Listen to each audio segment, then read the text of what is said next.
Eto mene opet u autu, klasika, stalno mjesto. Danas snimam jedan video, dugo sam razmišljala kako da ga točno snimim. Danas ću se malo posvetiti sebi, odnosno vanjskom izgledu. Idem kod prijateljice u njezin kozmetički i frizerski salon. Tamo će mi napraviti i nokte i frizuru i svašta nešto. Zapravo voljela bih da u tome vi meni pomognete, tako da radit ću cijelo vrijeme tijekom makeovera ankete gdje ćete mi vi pomoći odabrati kakvu frizuru napraviti, kakve nokte odabrati, koji outfit obući i kako se našminkati. I na kraju ću napraviti fotke koje ću s vama podijeliti. Vi ćete biti dio tog mog velikog makeovera, neće biti velik, ali bit će zanimljiv svakako. Da ne duljim, lagano krećem i vidimo se u salonu.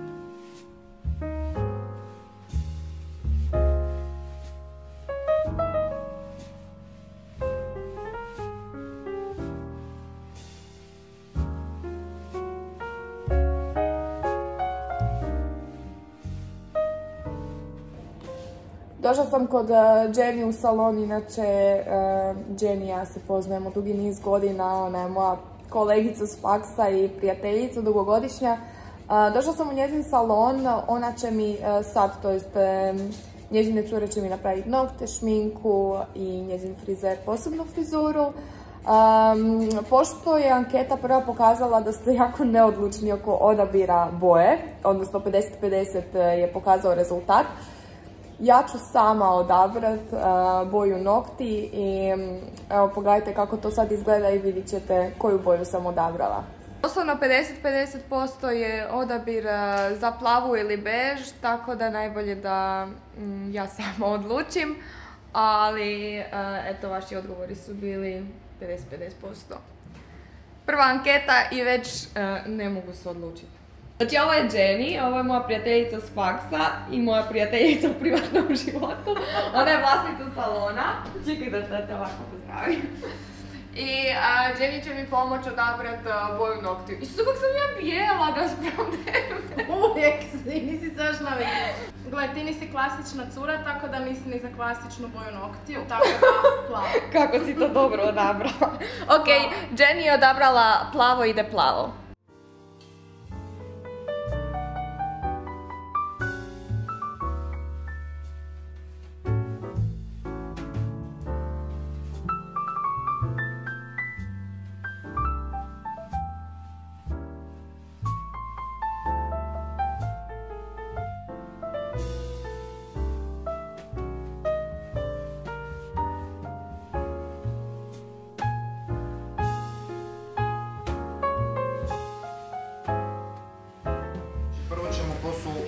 Sa clarifying šamponom, da očistimo skroz tijeme i samu vlas, da izvadimo znači svu prljavštinu koja se od zadnjeg pranja nakupila.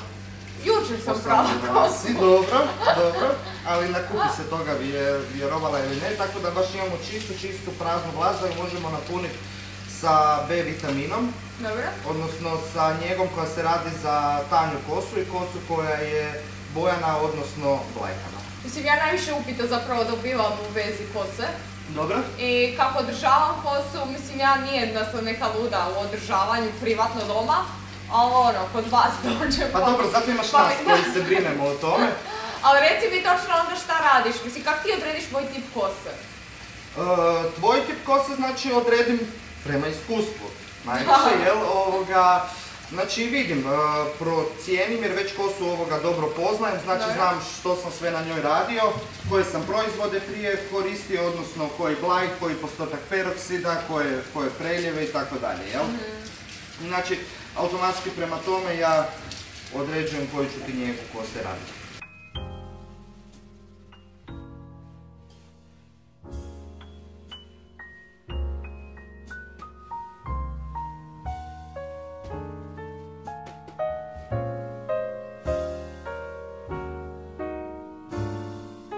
Čuli ste sve savjete Nikole kako održavati zdravu kosu, ali tu je još jedna bitna stavka, a to je način na koji vi sušite svoju kosu.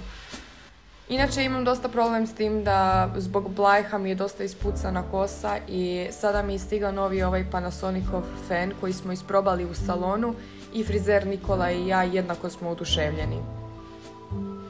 Fen ima 4 načina rada za njegu od 360 stupnjeva za kosu, vlasište i kožu. Od tih 4 načina rada imate toplo i hladno, način rada za vlasište, vrući način rada za kožu i inteligentan senzor temperature. Sigurna sam da i s razlogom frizerski saloni koriste ovaj model fena, napisat ću vam nešto više u opisu ovog videa. A i lijepa vijest je ta da ću na svom Instagram profilu dijeliti Panasonic fenove, tako da svakako čekirajte moj Instagram i njihov i pratite nova darivanja.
Kao što vidite, odlučili ste da od make-upa ide ovaj nježni, više te neke nude boje, inače ja to puno više volim nego onaj full make-up, tako da išli smo s tim make-upom i frizura već mi sad malo pala, ali vidjeli ste na fotografijama kako to izgleda. Radili smo valove s velikim volumenom i sa Panasonicovim fenom, sve sam vam već prije objasnila, imate puno više detalja u opisu ovog videa. Nadam se da ste uživali u mojoj toj nekoj transformaciji, odnosno malom mini makeoveru. Ako želite da napravim nešto malo radikalnije, nešto jače i veće, pišite mi u komentare i dajte mi ideje, možda da se ofarbam neku novu boju kose ili da se ošišam nekako. Hvala vam svima što ste bili u još jednom videu sa mnom i puno hvala salonu Noko koji drži moja draga prijateljica Jenny. U opisu ovog videa pisat ću vam i adresa salona, inače oni mi održavaju i kosu i oni su mi farbali, odnosno radili ove pramenove za koje ste mi mnogi pitali gdje sam ih radila. I to je to više manje. Uživajte u još jednom novom danu i hvala vam što me pratite. Pusa!